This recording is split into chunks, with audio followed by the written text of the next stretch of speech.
2014년 4월 16일 인천에서 제주로 향하던 세월호가 진도 앞바다에서 침몰했습니다.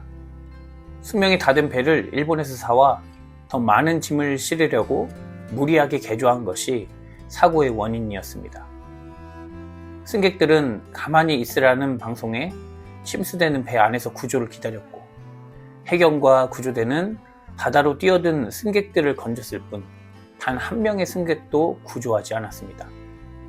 결국 단원고 학생들을 비롯한 승객 476명 중에서 304명이 숨지거나 실종됐습니다.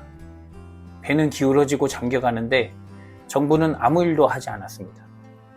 정부는 사고 원인을 밝히는 데 소극적이었고, 관련자들을 숨기는 일에만 성실했기에 수많은 의혹이 쏟아졌습니다. 그렇게 10년이 지났습니다. 세월호 참사를 바라보는 두 가지 상대적인 눈이 있습니다.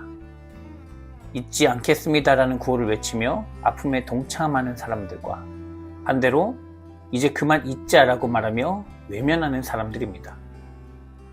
기억한다는 것은 참사 희생자들의 명복을 빌고 유가족들을 치유하기 위한 연대의 의미도 있지만, 이러한 참사가 우리 사회에서 다시 반복되지 않아야 한다는 의지의 표명입니다.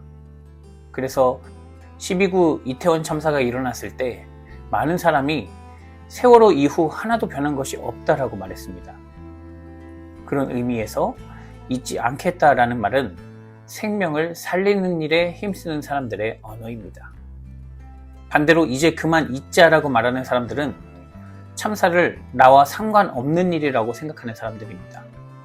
참사는 선인과 악인을 구분하면서 일어나지 않습니다. 사회적 안전장치가 마련되지 않고 반복된다면 언젠가는 내 차례가 될 것입니다. 이것을 아는 사람들은 그래서 함부로 잊자라는 말을 내뱉을 수 없습니다.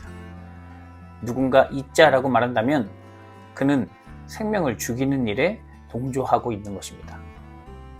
그리스도교의 핵심은 부활 사건입니다.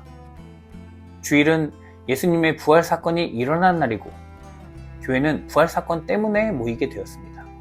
그러므로 예배에서 선포되는 메시지는 부활이 핵심이어야 합니다.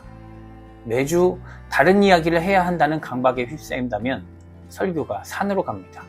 효도해라, 공부해라, 성공해라, 11조 해라, 착하게 살아라 같이 윤리적이고 율법적인 메시지를 중심에 두게 됩니다. 부활이라는 놀랍고 아름다운 사건을 알아가는 일에만 집중해도 제자들과 초대교인들이 경험한 부활을 이해하기엔 우리의 시간이 부족합니다. 그리고 예수 그리스도의 부활로 하나님의 사랑을 깊이 체감한다면 그 안에서 사랑의 힘이 샘물처럼 솟아나서 율법적인 사람보다 더 크고 자유롭게 사랑할 것이기 때문에 다른 윤리적인 행위를 가르칠 필요도 없습니다. 그래서 예수님은 먼저 그의 나라와 그의 의를 구하라, 그리하면 이 모든 것을 너희에게 더하시리라 라고 말씀하신 겁니다. 부활 사건을 이해한 사람은 누가 가르치지 않아도 참사 앞에서 잊지 않겠습니다 라고 말할 것입니다. 오늘 본문은 제자들 앞에 부활하신 예수께서 나타나신 이야기입니다. 예수께서 제자들 가운데 오셔서 평화가 있어라 라고 말씀하시자 제자들은 놀라고 무서움에 사로잡혀서 유령을 보고 있는 줄로 생각했다고 합니다. 놀라는 제자들에게 예수님은 내 손과 내 발을 만져보아라. 영은 살과 뼈가 없으나 나는 있다 라고 말씀합니다. 제자들이 예수의 부활을 경험한 것은 놀랍고 신기하며 두려운 일이었습니다. 처음 겪는 일에 살이 분별이 어려웠고 경황도 없었습니다. 이 감정은 현대 기독교인들에게서도 느껴집니다. 예수의 부활이 실제 우리 몸처럼 다시 살아났다는 말씀이 성경에 기록됐으니 믿겠지만 의심이 사라지지 않습니다. 또 어떤 사람들은 옛날에 그런 기적이 한번 있었다고 믿자라고 생각합니다. 신앙생활을 하기에 가장 편한 선택이지만 그러면 부활이 오늘 우리에게 큰 의미로 다가오지 않습니다. 그렇기에 세상 사람들과 다르지 않게 걱정하고 불안해하면서 살아갑니다. 예수의 몸이 우리와 같이 물과 단백질로 이루어진 그대로 살아나는 것이 맞습니까? 성경은 확답하지 않습니다. 복음서가 전하는 메시지를 자세히 보십시오. 도마를 만났을 때 예수님은 옆구리에 손을 넣어보라고 말씀하시지만 당시는 문이 닫혀 있는 상태였습니다. 어떻게 들어오셨는지 모릅니다. 오늘 본문 앞 엠마오로 가는 길에서 만난 제자들 앞에서는 갑자기 사라집니다. 이를 마가복음은 두 제자에게 다른 모양으로 나타나셨다고 설명합니다. 바울은 빛과 음성으로 만났습니다. 부활하신 예수를 만난 모든 증언이 각기 다르고 앞뒤도 맞지 않습니다. 성경에서 부활의 형태가 일치하지 않는다는 건 예수의 몸이 어떻게 살아났느냐를 성경의 기자들은 그렇게 중요하게 여기지 않았다는 뜻입니다. 부활하신 예수를 만나도 제자들은 여전히 두려워했습니다. 낯선 경험에 도망하고 아무 말도 나오지 않았습니다. 아직 부활의 의미를 온전히 깨닫지 못했다는 뜻입니다. 그래서 예수님은 제자들에게 어찌하여 마음에 의심이 일어나느냐라며 질책합니다. 오늘날 예수께서 다시 세상의 몸으로 오셔도 사람들은 똑같이 반응할 겁니다. 하나님의 아들이라고 말하는 그를 2000년 전과 똑같이 외면할 것이고 그를 알아보는 목사들은 예수를 공산주의자로 매도하며 죽여야 한다고 외칠 것입니다. 몸으로 살아나는 것은 이렇게 부활의 메시지에 크게 중요한 문제가 아닙니다. 정말 중요한 것은 무엇일까요?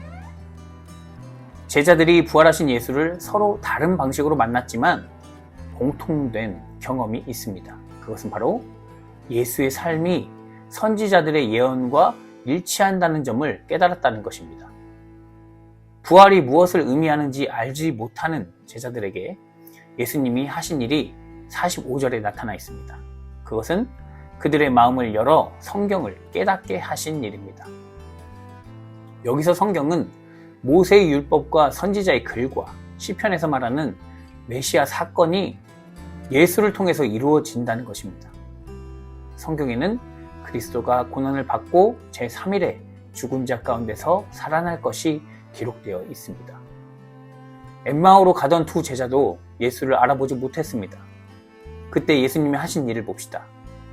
누가복음 24장 27절 이에 모세와 모든 선지자의 글로 시작하여 모든 성경에 쓴 바 자기에 관한 것을 자세히 설명하시니라. 그리고 그들의 눈이 밝아집니다. 바울은 어떻게 회개합니까?